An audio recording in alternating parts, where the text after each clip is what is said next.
Hello everyone, welcome back to the channel. A massive overnight retaliation has rocked Israel and the wider Middle East. In what analysts are already calling one of the most destructive coordinated strikes in recent years, multiple Israeli military bases were reportedly hit within just a few hours, leaving smoke, flames, and chaos across the region. Explosions echoed from the Negev desert to northern Israel as Iranian-backed groups and regional militias launched waves of missile and drone attacks, targeting strategic Israeli positions. It was a night that changed everything, a night of retribution that Israel did not see coming. According to early intelligence reports, the strikes were part of a wider Middle Eastern retaliation campaign following weeks of Israeli bombardments across Gaza, Syria, and southern Lebanon.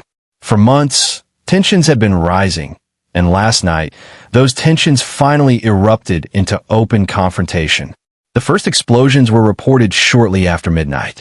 Sirens wailed across Sheva and the surrounding bases in the Negev. Witnesses described the sky lighting up as dozens of drones and missiles streaked toward Israeli positions. Israel's Iron Dome air defense systems roared into action, launching interceptors in all directions. But there were simply too many incoming threats to handle at once. Military sources confirmed that several bases, including logistics and intelligence sites, were hit directly. Fuel depots caught fire. Communication systems were disabled. Satellite imagery later showed at least 3 installations burning throughout the night. By dawn, social media was flooded with images and videos of the explosions. Massive fireballs rising into the dark sky, intercepted missiles falling in sparks over city lights, and terrified civilians rushing to bomb shelters. The Israeli military quickly announced a state of full alert, grounding all civilian flights and calling up reserve units. Helicopters were seen evacuating casualties from multiple sites. Meanwhile, reports from Lebanon, Iraq, and Yemen claimed responsibility on behalf of what they called the Axis of Resistance, a network of militias aligned with Iran. Among those taking part were Hezbollah, the Houthis, and Iraqi resistance factions. In a joint statement, they declared, "Tonight, we strike as one.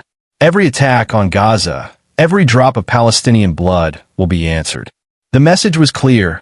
This was not a random incident.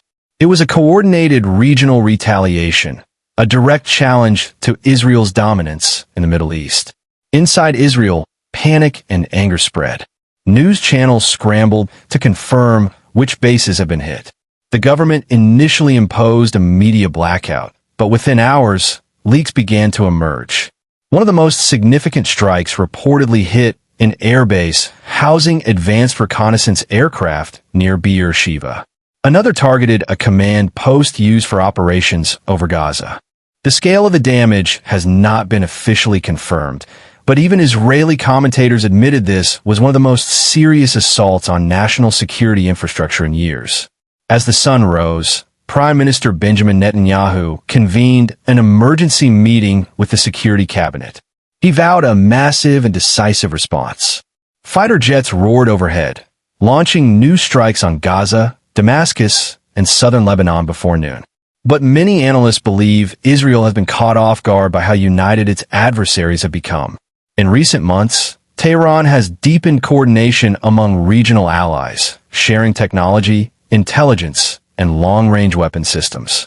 The result is a network capable of overwhelming Israel's defenses on multiple fronts simultaneously. Experts note that this kind of saturation attack, combining drones, cruise missiles, and short-range rockets, mirrors tactics used by Iran in its previous confrontations with U.S. bases in Iraq. The message to Israel was unmistakable. You are not untouchable anymore. In Tehran, crowds gathered in celebration, chanting slogans and waving Palestinian flags. Iranian media hailed the operation as a victory for the resistance and a warning to the Zionist regime. Meanwhile, in Gaza, the mood was one of cautious triumph. For many Palestinians, the strike represented long-awaited payback for months of bombardment and civilian casualties. Residents described hearing the distant rumble of explosions inside Israel and watching the horizon glow orange. International reaction was swift. The United States condemned the attacks and reaffirmed its commitment to Israel's security, deploying naval and air reinforcements to the eastern Mediterranean. The Pentagon called the situation extremely dangerous and urged all parties to de-escalate, though few believe that will happen soon. Russia and China, in contrast, blamed Israeli aggression for provoking the retaliation.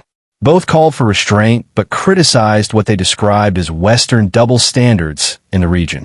At the United Nations, an emergency session has been scheduled as global leaders warn of a possible wider war. The European Union expressed deep concern, saying the Middle East is one misstep away from total regional conflict. Back in Israel, the atmosphere remains tense and uncertain. Cities are on high alert, schools closed, and military checkpoints established across major highways.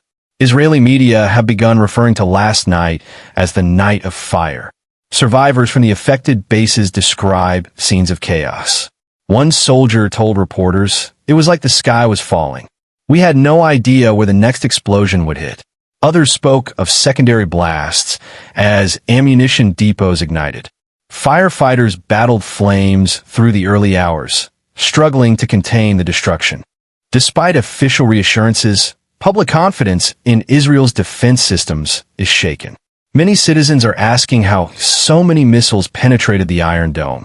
Some opposition leaders are accusing Netanyahu's government of arrogance and miscalculation, saying the prime minister's aggressive Gaza strategy has backfired, bringing unprecedented retaliation onto Israeli soil. For Israel, the stakes could not be higher. A war on multiple fronts, Gaza, Lebanon, Syria, and potentially Iran, would stretch even its powerful military to the limit. The question now is whether this night of destruction marks the beginning of a much larger conflict.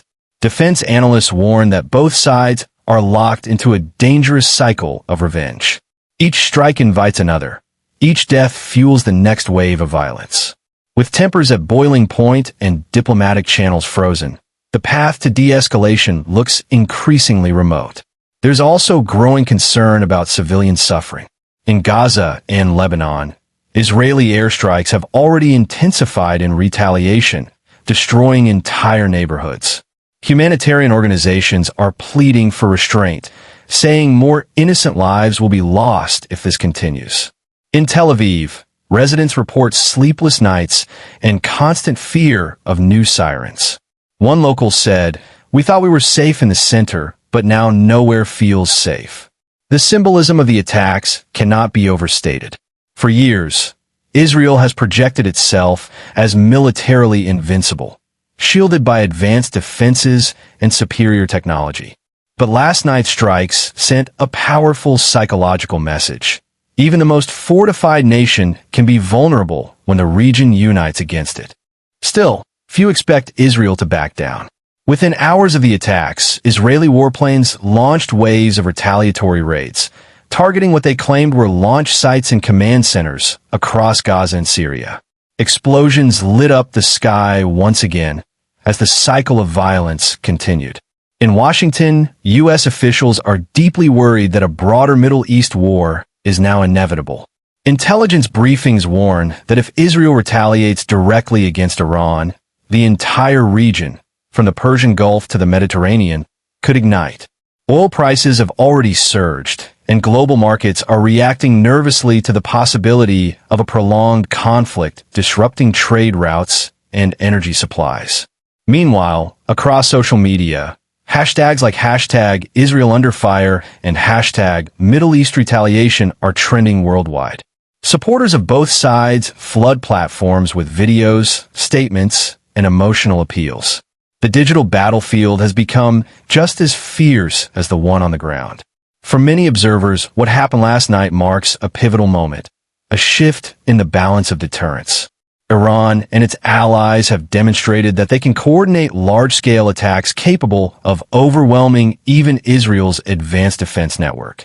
Whether this escalation leads to a full regional war or a grudging standoff remains to be seen. But one thing is clear. The illusion of security that Israel once held has been shattered. As night falls again over the Middle East, the world watches with dread. Fighter jets patrol the skies, radar screens glow in command centers, and civilians brace for whatever comes next. Was this the beginning of a new phase of the conflict, or the spark that ignites something far bigger? Only time will tell. But for now, the echoes of those explosions still haunt the night, a grim reminder that in the Middle East, revenge never sleeps. Thanks for watching. Don't forget to like, subscribe, and share.